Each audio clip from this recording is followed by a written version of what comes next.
સુરતના ઉત્તરાયણ વિસ્તારમાં સાઈ નજીક તાપી નદીમાં ગટરનું પાણી છોડાતું હોય જેને લઈ સ્થાનિકો દ્વારા વારંવાર રજૂઆત કરાઈ હોવા છતાં કોઈ જ નિરાકરણ ન આવતા વિરોધ કરાયો છે। સુરતના ઉત્તરાયણ વિસ્તારમાં સાઈ નજીક તાપી નદીમાં ગટરનું પાણી છોડવાના મામલે 2019થી તંત્રને રજૂઆત કરાતી હોવા છતાં ગટરનું પાણી તાપીમાં છોડાઈ રહ્યું હોય જેને લઈ આંધળું તંત્ર કાર્યવાહી કરવામાં નિષ્ફળ હોવાનો સ્થાનિકોએ આક્ષેપ કર્યો। વરસાદી કાંસમાં ગેરકાયદેસર કનેક્શન માધ્યમથી ગટરનું પાણી સીધું તાપી નદીમાં છોડવામાં આવે છે। સુરત મહાનગરપાલિકાના અધિકારીઓની બેદરકારીને લઈને લોકોએ વિરોધ કર્યો હતો અને મોટી સંખ્યામાં સાઈના લોકોએ રસ્તા પર ઉતરી સૂત્રોચ્ચાર કરી વિરોધ નોંધાવ્યો હતો। બપોર બાદ અને સાંજના સમયે અધિકારીએ આ ફ્લડ ગેટનો વાલ્વ ખોલે છે જેથી સ્ટોરેજ થયેલું ગટરનું પાણી સીધું તાપીમાં જાય છે।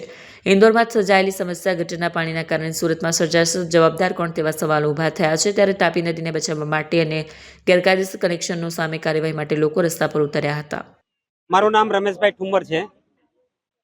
Surat Uttarayan TP scheme number 73 ની અંદર વરસાદી પાણી માટેની જે ગટર બનાવવામાં આવેલી છે તેની અંદર ગેરકાયદેસર રીતે શોપિંગ દુકાનો તેમજ જાહેરાત બિલ્ડિંગો તેમજ રહેવાસીઓએ ગેરકાયદેસર ગટર જોડાણ કરેલ હોવાથી તે પાણી વરસાદી પાણીની જે પાઇપલાઇન છે એની અંદર એ જોઈન્ટ કરવામાં આવેલ છે ગેરકાયદેસર રીતે, અને તે પાણી તાપી નદીની અંદર વહે છે અને લાખો લીટર પાણી દરરોજનું વહે છે અને તાપીને દૂષિત કરે છે। અને તે પાઇપલાઇનની અંદર ફ્લડ ગેટ બનાવવામાં આવેલ છે વરસાદ પાણીના, એની અંદરથી તીવ્ર દુર્ગંધ આવે છે અને આસપાસના વિસ્તારોને બહુ તકલીફ પડે છે। એના માટે અમે છેલ્લા 8 વર્ષથી 2019, 2023, 2026ની અંદર અમે અરજીઓ કાર્યપાલક ઇજનેર, કમિશનર અને કલેક્ટર સાહેબને આપેલી છે। તેમ છતાં અત્યાર સુધીમાં કોઈ પણ જાતનો આનો ઉકેલ લેવામાં આવેલો નથી।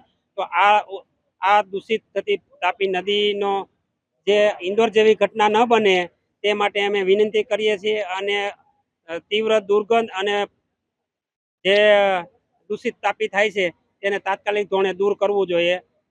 મારું નામ શાંતાબેન રવિભાઈ રાબડિયા। શું તકલીફ છે? સાઈ હાઈટમાં રહીએ છીએ।